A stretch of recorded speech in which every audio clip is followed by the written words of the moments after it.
Assalamualaikum warahmatullahi wabarakatuh. Ini saya akan mengajar mata pelajaran teknik pemrograman mikroprosesor dan microcontroller.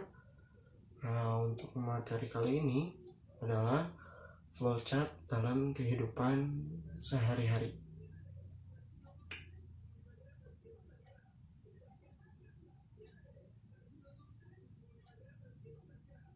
Oke, kita langsung saja ke materi ya. Nah, untuk materi yang pertama, saya akan membahas tentang flowchart menghitung luas segitiga. Nah, karena ini program untuk atau flowchart menghitung, maka kita memerlukan proses yang namanya itu analisis. Nah, analisis itu proses mencari atau proses untuk mencari apa saja sih yang diperlukan untuk membuat flowchart luas segitiga itu. Nah, karena di sini adalah flowchart luas segitiga, maka yang diperlukannya itu kan ada alas, ada tinggi, kemudian ada rumus luas segitiga. Nah, kalau emang nanti yang dihitungnya itu misalnya persegi panjang, maka yang diperlukannya itu adalah panjang kali tinggi. Itu rumusnya, maka inputannya itu panjang dan tinggi. Oke, ketika analisis sudah ditemukan, maka lanjut membuat algoritma. Ingat, algoritma itu urutan langkah-langkah yang digunakan untuk menyelesaikan suatu masalah. Nah, untuk algoritma menghitung luas segitiga, pertama masukkan nilai alas dan tinggi. Kemudian untuk menghitung luas digunakan rumus luas dan tinggi yang sudah ditentukan. Kemudian rumus untuk menghitung luas segitiga yaitu L sama dengan setengah alas kali tinggi. Kemudian nilai luas akan dicetak sebagai output ke perangkat output atau keluaran. Nah, di sampingnya itu ada flowchartnya. Flowchart itu biasa dimulai dari kata mulai ya. Jadi harus ada awalan dan akhiran. Nah, awalannya itu mulai, kemudian masukkan nilai alas atau input nilai alas, kemudian input nilai tinggi. Nah, sebutkan saja rumus luasnya. Nah, setelah rumus luasnya itu tampilkan nilai luas, kemudian selesai. Nah, untuk lebih jelasnya lihat di sini ya. Oke, lanjut. Algoritma atau flowchart untuk mengirim SMS. Kalian tahu SMS? Pernah melakukan SMS? Nah, karena ini bukan merupakan perhitungan, jadi kalian bisa langsung untuk membuat algoritma tanpa harus membuat analisisnya dulu. Nah, oke. Ingat pesan saya minggu lalu, kalau jika ingin membuat algoritma, posisikan diri kalian hendak melakukan hal tersebut. Nah, dalam hal ini kita akan membuat algoritma mengirim SMS, maka posisikan kalian hendak mengirim SMS. Kemudian catat langkah-langkahnya, atau langkah-langkahnya itulah sebagai algoritma. Nah, untuk mengirim SMS itu kan pertama buka menu SMS, kemudian pilih kontak, nomor telepon, ketikkan pesan, tekan tombol kirim, maka SMS terkirim. Nah, kalau algoritmanya sudah ada, tinggal kita buatkan flowchartnya. Nah, flowchartnya itu pertama mulai, kemudian pilih SMS, pilih nomor telepon, ketik pesan, kemudian tekan tombol kirim. Selesai. Mudah kan? Nah, hanya bedanya ya, tips dari saya itu, kalau flowchart itu memerlukan perhitungan, maka harus dibuat terlebih dahulu analisisnya. Nah, kalau emang flowchartnya tanpa ada perhitungan, contohnya seperti mengirim SMS, kalian bisa langsung membuat algoritmanya. Setelah algoritmanya jadi, kalian bisa langsung membuat flowchartnya. Seperti itu ya, mudah-mudahan kalian paham. Oke, silakan kalian tulis materi yang di sini ya, agar kalian lebih mudah untuk belajar di kemudian hari.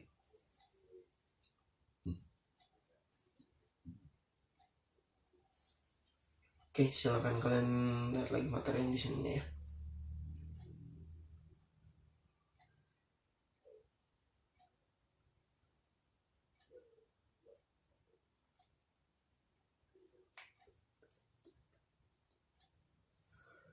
Oke, lanjut. Nah, ini tugas kalian. Buatlah flowchart untuk, mohon maaf ya, nomornya tidak berurutan karena ada sedikit kesalahan dalam mengedit. Buatlah flowchart untuk 1. Menghitung keliling lingkaran. 2. Menghitung luas persegi panjang. 3. Membuat kopi instan. 4. Membuat nasi goreng. Nah, silahkan kalian pilih 3 flowchart saja untuk dikerjakan. Ini sedikit petunjuk dari saya. Yang pertama, menghitung luas keliling lingkaran. Kalian harus tahu dulu lumus luas lingkaran itu apa, atau lumus keliling lingkaran itu apa. Kalau sudah tahu rumusnya, kalian buat analisisnya. Inputannya itu apa, rumusnya apa, sebutkan. Analisisnya sudah ada, lanjut ke algoritma. Algoritma itu urutan ya, urutan untuk membuat atau menghitung keliling lingkaran. Sudah ada algoritmanya, tinggal dibuat flowchartnya. Nah, untuk poin nomor 2 pun juga sama. Kalian harus tahu terlebih dahulu rumus luas persegi panjang. Setelah tahu rumusnya, buat analisanya, ketikkan inputannya apa, sebutkan inputannya, sebutkan rumusnya. Setelah tahu analisisnya, kalian buat algoritmanya. Nah, untuk selesai membuat algoritma, dibuatkan flowchartnya. Untuk yang nomor 3, membuat kopi instan. Karena ini bukan proses perhitungan, jadi kalian bisa langsung membuat algoritmanya ya. Posisikan kalian hendak membuat kopi instan. Langkah-langkahnya itu seperti apa? Versi kalian ya. Tulis langkah-langkahnya, jadikan flowchart. Untuk yang keempat, sama algoritma, kalian bisa langsung membuat algoritmanya. Nah, setelah algoritmanya jadi, kalian bisa langsung membuat flowchartnya. Oke, tuh sedikit tips dari saya atau sedikit petunjuk dari saya untuk kalian mengerjakan tugasnya. Oke, ingat, tugas kalian kirim ke Google Form. Nah, untuk linknya ketik saja nanti di handphone kalian bit.ly tugas piramida 2020, kemudian tekan enter, nanti akan muncul form tugas. Isi form tugasnya.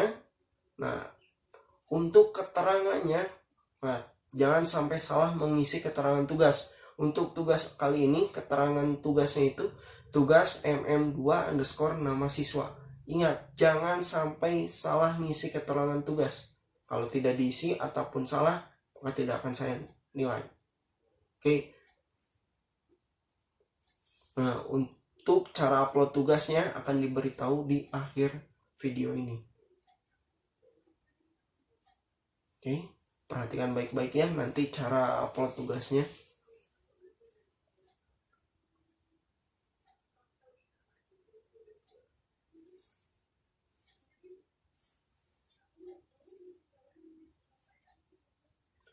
Oke, pengerjaan tugas diberikan waktu maksimal 1 minggu. Nah, yang artinya tugas harus sudah dikumpulkan sebelum pembelajaran berikutnya. Untuk sistem penilaian tugas, 1 minggu pengerjaan, kalian akan diberikan nilai 100. 2 minggu pengerjaan akan diberikan nilai 90. 3 minggu pengerjaan akan diberikan nilai 80. Lebih dari 3 minggu pengerjaannya diberikan nilai 70. Kalau tidak mengerjakan, dan jangan sampai kalian tidak mengerjakan ya, akan diberikan nilai 0. Oke. Silahkan kalian kerjakan tugasnya baik-baik, semampu kalian saja, sebisanya kalian saja. Jangan sampai kalian tidak mengerjakannya. Oke, selanjutnya cara upload tugas ke Google Form. Nah, di handphone kalian silakan kalian ketik bit.ly tugas piramida 2020.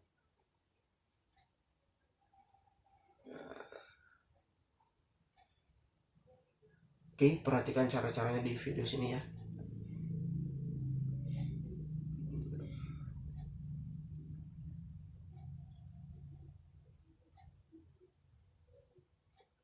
Kemudian muncul form tugas siswa.